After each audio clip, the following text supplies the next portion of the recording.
Skol Nation, this one's got the horns echoing with frustration. The kind of loss that leaves you staring at the screen, wondering what went wrong in that dome up in Minnesota. You could feel the energy shift Sunday night against the Ravens, a game that started with promise but unraveled into chaos, penalties flying left and right, and decisions that had fans on edge. It's the raw side of being a Vikings supporter, that mix of purple pride and purple fury when things don't click. If you're part of this crew, hit that subscribe button, drop a like, and join the conversation. This community runs on real fans like you. Now the man at the heart of this storm, Kevin O'Connell. Yeah, the head coach who's supposed to steer the ship through the NFC North waters, but last weekend his play calling had the whole Skol Nation pointing fingers. It was just the 8 false starts, tying for the second most by a home team since 2000, or the 3 turnovers that killed drives. No, it was those bold, aggressive calls with a rookie quarterback behind center that turned a slim lead into a heartbreaking deficit. O'Connell's vision for an explosive offense is what drew so many to believe in this rebuild, but when J.J. McCarthy's arm is involved, dialing it back might be the smarter play. Or is it? Let's dive into the unraveling, because this loss exposed cracks that go deeper than one bad game. Picture the scene: US Bank Stadium, the purple sea of fans roaring as the Vikings cling to a 1-point lead heading into the third quarter. The offense lines up on third and a foot from midfield. Yeah, a foot. All they need is a simple plunge, a quick first down to keep the chains moving, build momentum. But O'Connell sees opportunity. He dials up a deep shot to Justin Jefferson, the star wideout who's been a beacon of hope in this offense. Single coverage, a chance for JJ to make a play, and hey, fourth down is always an option if it falls short. Sounds defensible on paper, right? Aggressive coaching, trusting your playmakers to elevate the game, but football's a cruel mistress. McCarthy drops back, fires the ball downfield, and instead of glory, it's disaster. Interception. The ball sails into the hands of a Ravens defender, and just like that, the momentum swings. Baltimore capitalizes with a field goal, then another touchdown after recovering a fumble on the ensuing kickoff from Miles Price. That's a 10-point swing in minutes, turning a winnable game into a rout. Fans in the stands watching from bars across Minnesota felt that gut punch. It's the kind of call that makes you question if O'Connell's chasing home runs when a single would do, and the fans aren't holding back. Columnists like Michael Rand from the Star Tribune captured the pulse perfectly. Post-game, the blame arrow points straight at O'Connell. Sloppy play on the field, that's on coaching, they say. When the team's miscommunicating at historic levels, those false starts weren't just penalties, they were drive killers that screamed disarray. The offense looked lost, like pieces of a puzzle thrown together without the picture on the box.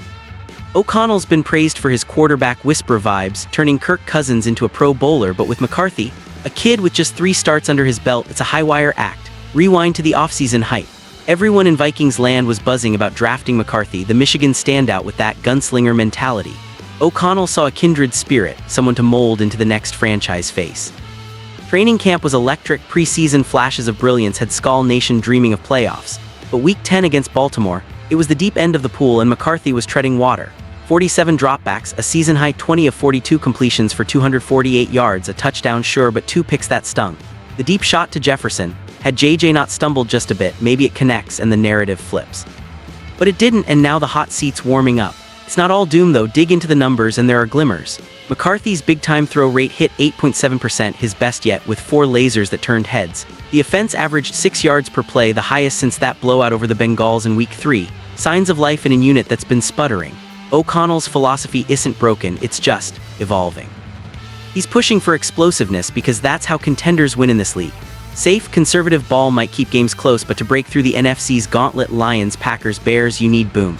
Still, with a rookie at the helm, is the risk worth the reward? Talk to the diehards and you'll hear the frustration bubbling. Why go for the big play on 3rd and 1, they ask. Just run the ball, control the clock, protect that lead.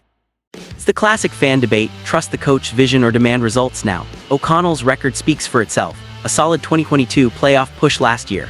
But this season's inconsistencies have tested loyalties. The miscommunications aren't isolated, they've plagued the line all year, turning potential scores into punts. And when the headman's calls contribute to the chaos, it's personal.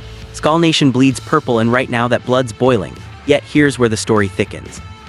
O'Connell isn't throwing McCarthy to the wolves without reason.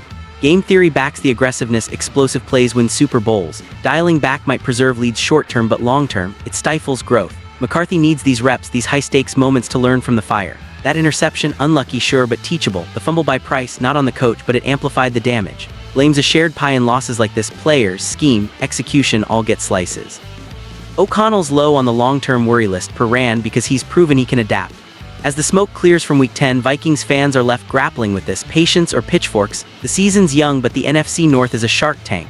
With McCarthy's potential shining through the mistakes and Jefferson waiting for those perfect throws, there's reason to believe. O'Connell's the architect, fans are the foundation. This loss hurts, but it's fuel. The horns will echo again louder as Minnesota pushes forward. Word count 1,400 approx. Building on that third-quarter gut punch, let's unpack how O'Connell's decisions rippled through the entire game. From the opening snap, you could sense the Vikings' offense was off-kilter. Those false starts, 8 of them according to ESPN, weren't just flags, they were symptoms of a deeper malaise. The line jumping early, receivers not aligned, McCarthy barking signals into a void. It's the stuff that makes veteran fans wince, remembering lean years when coaching was the punchline. O'Connell preaches precision, but Sunday it was anything but. Baltimore's defense, stout and opportunistic, feasted on the sloppiness, turning potential gains into stalls. McCarthy, the bright-eyed rookie, bore the brunt, dropping back 47 times. That's O'Connell saying, "We're passing our way out of this." But against a Ravens secondary that smells blood, it was risky. The touchdown pass was a thing of beauty, a strike to Jefferson over the middle, purple jerseys erupting. But the picks? Ouch. That 3rd and 1 deep ball wasn't the only head-scratcher. Earlier calls chased flash when fundamentals called. Fans vented online, forums lighting up with fire KO chants, though cooler heads know it's premature. Skol Nation's passionate, that's the beauty and the beast. Zoom out to the bigger picture, O'Connell's tenure. Hired to bring that Sean McVay tree magic, he's instilled a pass-heavy identity. Last season it clicked with Cousins slinging it. Now with McCarthy, transition pains. The kid's completion percentage dipped to 47.6%, but those big-time throws, 4 of them, hint at arm talent that could redefine the franchise. Imagine if that deep shot bobbles into JJ's hands. It's a 50-yard gain, field position flipped, game altered. Unlucky bounces define seasons, but O'Connell's willingness to swing big is what separates good coaches from great. Rand's column nailed the fan sentiment. Frustration aimed at the headman because sloppiness reflects leadership. That midfield call, galling, yes, but context matters. Trailing by a point, needing to answer Baltimore's run game. O'Connell trusted his QB and WR1 to execute. McCarthy's growing, learning not to force it, but the coach must balance aggression with prudence. The fumble aftermath stung worse. Price's mishandle led to Ravens' points, compounding the INT's damage. Plenty of blame to go around, no one's innocent in a loss this messy. Positive spins, absolutely. The 6 yards per play mark shows rhythm when it clicks. Since the Bengals win, it's the best offensive output, defense holding firm early. O'Connell's post-game, ownership, we didn't execute. No excuses, just film work ahead. For McCarthy, it's reps in the fire necessary for a contender. Vikings aim high, settling for singles won't cut it against Detroit's roar or Green Bay's bite.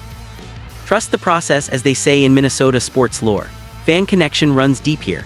From tailgates in the Twin Cities to watch parties in Fargo, Skol Nation debates late into the night. O'Connell's too aggressive, some say. Give him time, McCarthy's raw, counter others. It's the heartbeat of fandom, raw, unfiltered. This loss to Baltimore, a wake-up. But with Jefferson's speed, Addison's roots, the run game's grit, the pieces are there. O'Connell's the glue, and despite the heat, his track record buys grace. Looking ahead, Week 11 looms.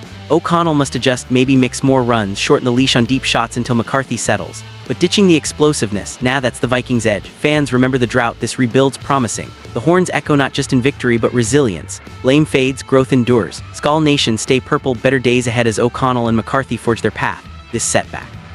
Just chapter in the saga, word count 1,400 approx.